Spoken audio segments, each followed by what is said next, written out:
संतोष देशमुख यांच्या हत्येला 2 महिन्यांपेक्षा जास्त कालावधी उलटलाय तरीही न्याय मिळालेला नाहीये।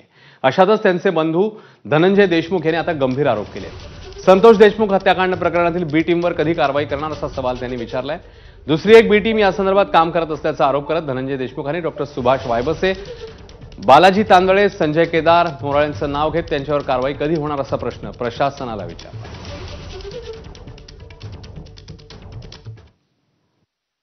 बी टीम मधले तर 4 नाव स्पष्ट आहेत, जे की आरोपीला सोडवायला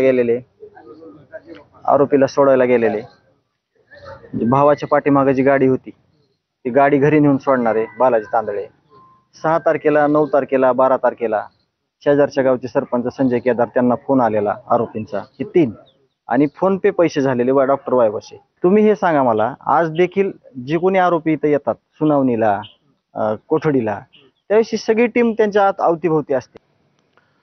दरम्यान धनंजय देशमुखांनी नेमके काय गंभीर आरोप केले आहेत आपण ते बघूया।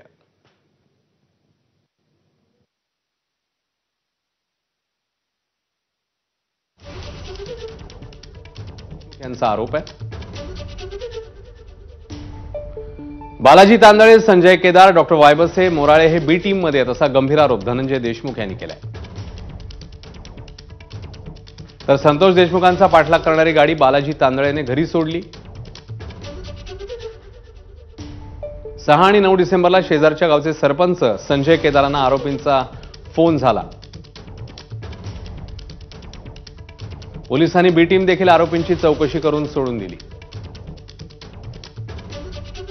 आरोपींना मदत करणारी बी टीम मोकाट फिरते असा गंभीर आरोप धनंजय देशमुख यांनी केलाय।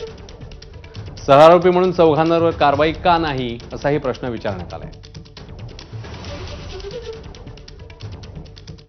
दरम्यान या बी टीमच्या मुद्द्यावर मनोज जरांगे, खासदार बजरंग सोनावणे आणि ठाकरेंच्या शिवसेनेचे नेते अंबादास दानवे या तिघांनीही नेमकं काय म्हटलंय, काय प्रतिक्रिया दिली आहे बघूया। आरोपी फरार आहेत। कोणत्या तरी बड्या नेत्याला फोन केलाय, बडा नेता कोण हे जनता सांगते, मीडिया सांगते, रेकॉर्ड सांगतोय, तरी तुम्ही अटक करत नाहीत। आरोपी फरार आहे, किती सोपं आहे ना, आरोपी फरार आहे त्याला पकडत नाहीत, उघड आहे ना। लोक काही केलेत का?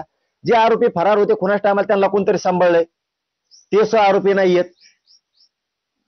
त्या कोणत्याने मोबाईल फेकून दिलाय, कोणाचा बी चाट्याने द्या, ते सापडत नाही। हे पुरावे नष्ट नाही करणं म्हणतात, त्याला काय म्हणतात? आरोपी सोडून देणार आहेत तुम्ही? या लोकांनी त्यांना पळून जायला मदत केली, याच लोकांनी कुठं पोलीस स्टेशनला ब्लँकेट पुरवले, कुणी गाड्या पुरवल्या, कुणी पैसे पुरवले। तर या लोकांचे नावं जर धनंजय देशमुखने डायरेक्ट बाय नेम घेतलं असेल तर मला एसपी साहेबाला सांगायचं की एसपी साहेब तुम्ही काय करायला लागलात, नेमकं का करत नाही त्याच्यात? आणि सीआयडी असेल, एसआयटी असेल, ज्यांनी नेमलं तरी सुद्धा या टीमला एकदा चौकशीला घेऊन त्याच्यावर कारवाई झाली पाहिजे ना। हे बीडचं दहशतवाद संपणार नाही जोपर्यंत धनंजय मुंडेंना मंत्रिपदावरून काढून बाजूला करत नाही, तोपर्यंत बीडचा दहशतवाद संपणार नाही।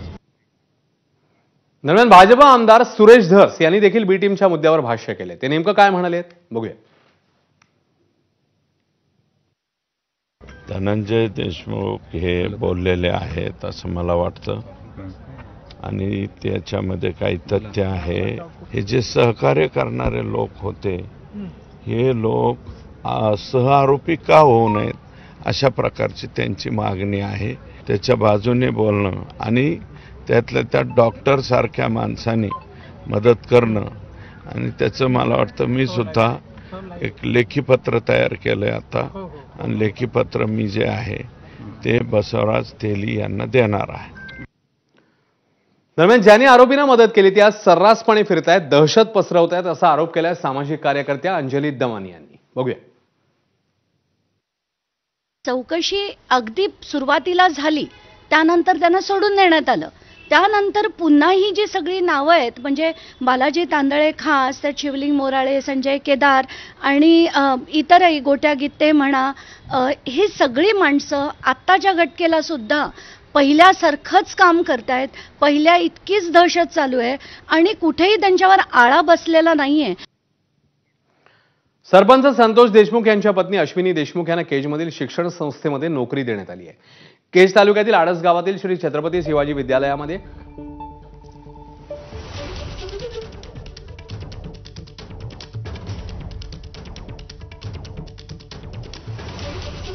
केज तालुक्यातील आडस गावातल्या श्री छत्रपती शिवाजी विद्यालयात कनिष्ठ लिपिक पदाची नोकरी त्यांना देण्यात आली आहे। ही शिक्षण संस्था राष्ट्रवादी नेते रमेश आडसकर यांची आहे।